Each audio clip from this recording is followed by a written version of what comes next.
Mga nilalang sa Dark Continent.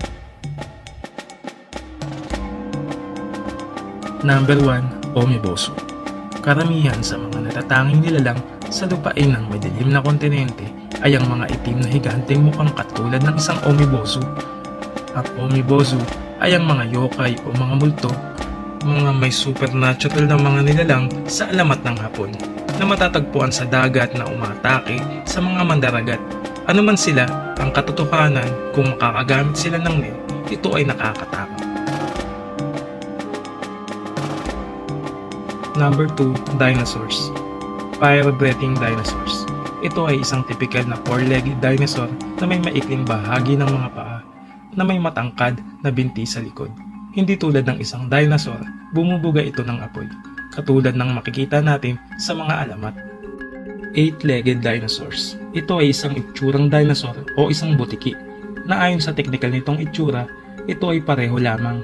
Tila ang mga ito ay may ilang mga metrong taas at may tulis kaliskis sa likod.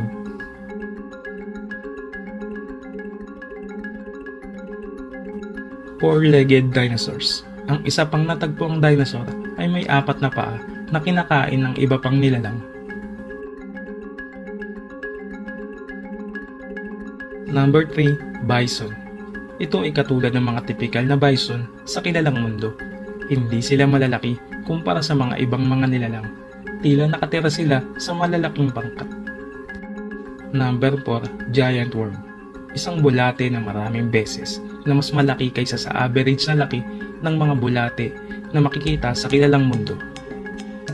Number 5. Octopus. Isang average na laki ng pugita tulad ng nilalang sa pond.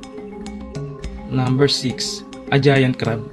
Ang alimango tulad ng nilalang na may 8 mga buntot at mukhang katulad din sila ng gagamba. Number 7. Flying dragon, humanoid. Ang isang ito ay napaka-interesting. Ang itsura nila ay isang humanoid dragon tulad ng nilalang na katulad sa mga chimera ants. O maaaring sila ay isang lumilipad na dragon lamang. Number 8. Elephants. Ito ay kahawig ng mga elepante sa totoong mundo. Ngunit may kaunting pagkakaiba, mayroon silang 4 na tenga sa bawat panig o marahil isang solong tenga na may 4 na tiklop. Mayroon din silang bush tulad ng mga buntot, hindi katulad ng isang pinahaba. Number 9. Seal. Mukhang katulad ng isang seal sa pamamagitan ng pagtingin sa mga ngipin nito.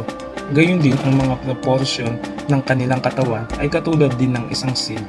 Ang mga ito ay mas malaki kaysa sa isang dinosaur na sapat ang laki upang kainin sila. Number 10. Giant insect. Isang typical na lumilipad na insekto, ngunit ang laki ay katulad ng sa isang dinosaur. Mayroon silang 8 mga pakpak at maraming mga binti. Makikita ito na humuli ng isang elepante ng madali. Number 11. Boar. Mga simpleng boar na walang partikular na kawili-wili sa mga ito.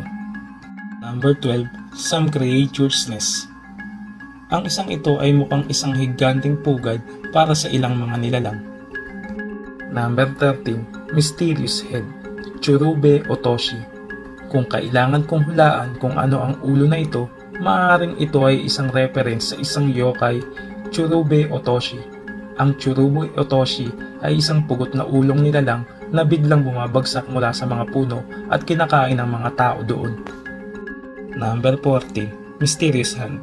Kaninong kamay ito? Gaano kalaki ang taong ito para sa kamay na ganito kalaki? Ang kamay na ito ay hindi isang tampok ng isang insekto o isang hayop. Tiyak na ito ay isang kamay ng tao.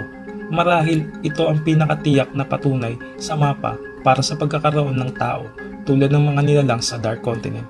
Maaari silang isang puno lamang na mukhang kamay, ngunit ito ay kaduda-duda. Number 15. Bird Gastornis.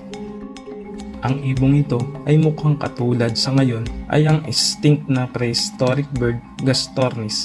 Ang mga ito ay talagang matangkad na kasing taas ng tao sa normal na mundo at baka mas matangkad pa sila sa Dark Continent. Mga gusali, istruktura na gawa ng tao sa madilim na kontinente o Dark Continent. Number 1. Coliseum. Mayroong isang pabilog na stadium tulad ng gusali sa gitna ng mapa ng madilim na kontinente. Mukha itong katulad sa isang koliseum.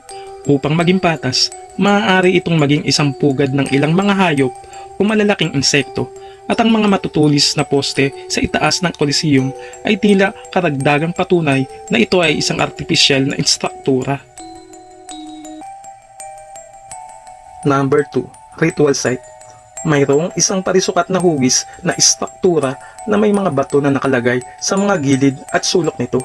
Mayroong isang malaking bato sa gitna ng square na kung saan ay katulad ng mga sakripisyo na ibinibigay sa isang lugar ng ritual.